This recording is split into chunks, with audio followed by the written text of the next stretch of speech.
Radio Cité Genève. Cité Culture. Yann Bellini. Bonjour à toutes et tous. Aujourd'hui, dans ce magazine culturel, nous vous parlerons d'une pièce de théâtre qui s'inscrit dans le programme Diversité 2014.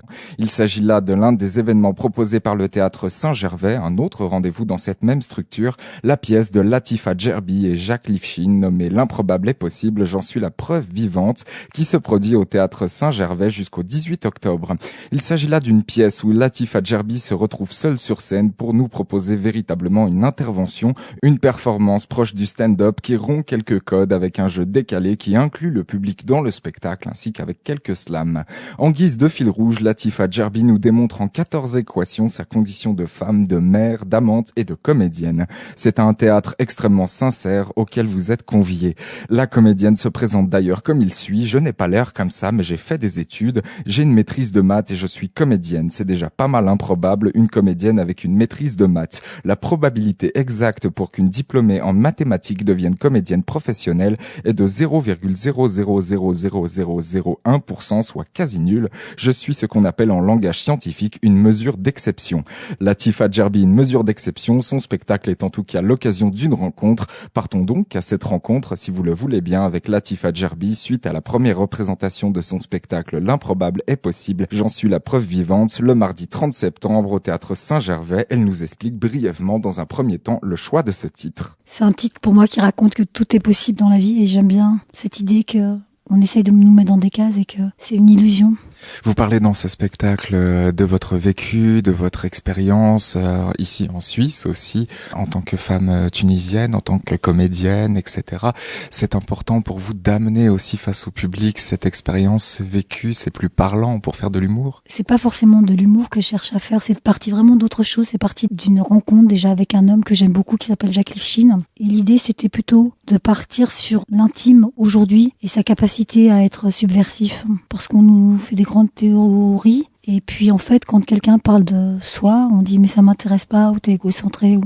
Et vous le dites vous-même notamment au début de votre spectacle, des monologues au théâtre il y en a plein. Et justement, qu'est-ce que c'est pour vous finalement votre truc, votre plus pour que cela fonctionne? Bon, déjà, j'ai pas cherché à ce que ça fonctionne. C'est la première chose.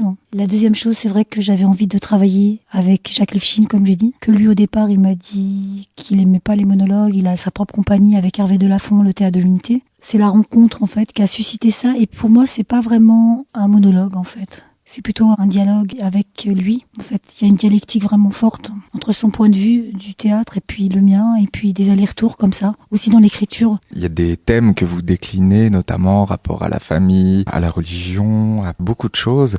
Et tout ça, oui, voilà, c'est une écriture qui amène en tout cas un rythme et qui nécessite de votre part une certaine performance aussi. Vous donnez beaucoup du coup sur scène. Disons que j'ai bossé à l'époque où j'ai commencé ce travail avec un autre homme de théâtre qui a à peu près mon âge, que j'aime beaucoup, qui s'appelle Gildas Milin. Il travaille sur la désynchronisation. Et lui, il a l'idée que le théâtre, c'est une épreuve. Et il trouvait d'ailleurs que le titre était pas bien. Et il me disait, épreuve vivante, c'est beaucoup mieux.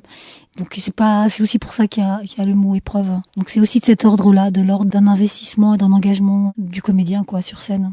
Laissez plus la place au jeu pour peut-être épurer un petit peu cette scénographie. Bon, là, sur scène, on a la présence d'un rideau rouge, vous jouez avec des craies, un tableau.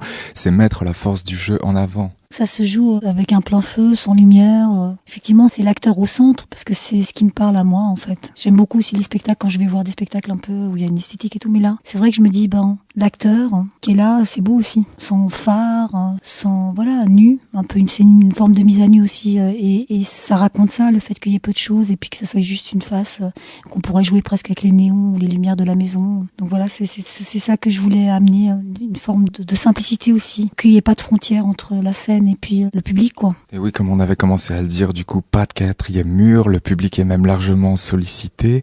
Du coup, ce public, avec tous les thèmes que vous amenez, avec votre expérience aussi que vous amenez sur scène, qu'est-ce que vous aimeriez qu'il garde, qu'il retienne de votre spectacle? Des questions, voilà, c'est ça, c'est tout. Eh bien voilà qui a le mérite d'être clair. Merci en tout cas à vous, Latifa Djerbi, pour nous avoir présenté votre spectacle L'improbable est possible, j'en suis la preuve vivante. Une pièce coécrite avec Jacques Lifshine et qui sera visible au théâtre Saint-Gervais jusqu'au 18 octobre.